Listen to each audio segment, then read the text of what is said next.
What if I told you that everything you learned about sugar is a lie? Yes, you heard that right. For years we've all been told that sugar makes kids hyperactive.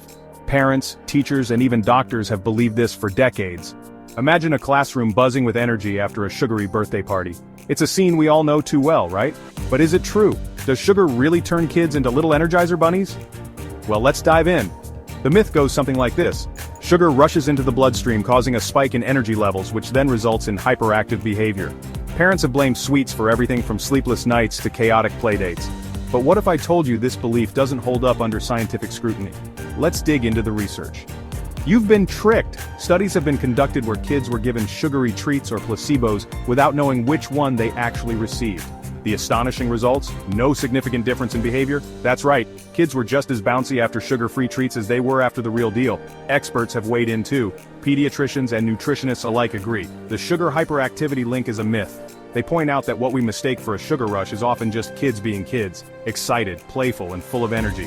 The real culprit might be the excitement of the situation, like a party or a fun event, rather than the sugar itself. But here's the craziest part.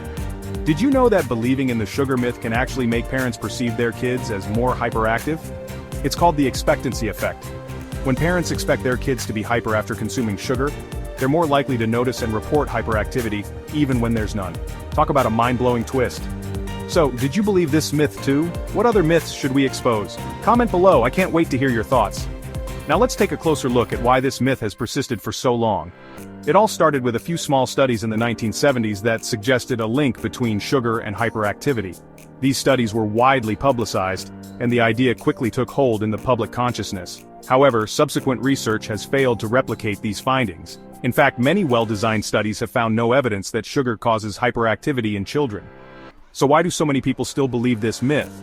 One reason is that it's easy to confuse correlation with causation. When kids eat sugary treats, it's often in situations where they're already excited, like birthday parties or holidays. It's natural to assume that the sugar is causing their hyperactivity, when in fact it's the excitement of the event itself.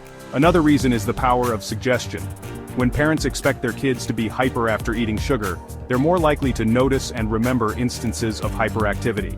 This creates a self-fulfilling prophecy, where the belief in the sugar myth reinforces itself over time. So what can we do to combat this myth? The first step is to educate ourselves and others about the science behind sugar and hyperactivity. Share this video with friends and family, and help spread the word that sugar doesn't cause hyperactivity.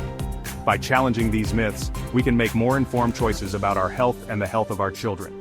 Remember, it's important to enjoy treats in moderation and to focus on a balanced diet. But don't let the fear of a sugar rush ruin the fun of a special occasion. Kids will be kids, and a little sugar now and then won't turn them into hyperactive monsters. So did you believe this myth too? What other myths should we expose? Comment below, I can't wait to hear your thoughts.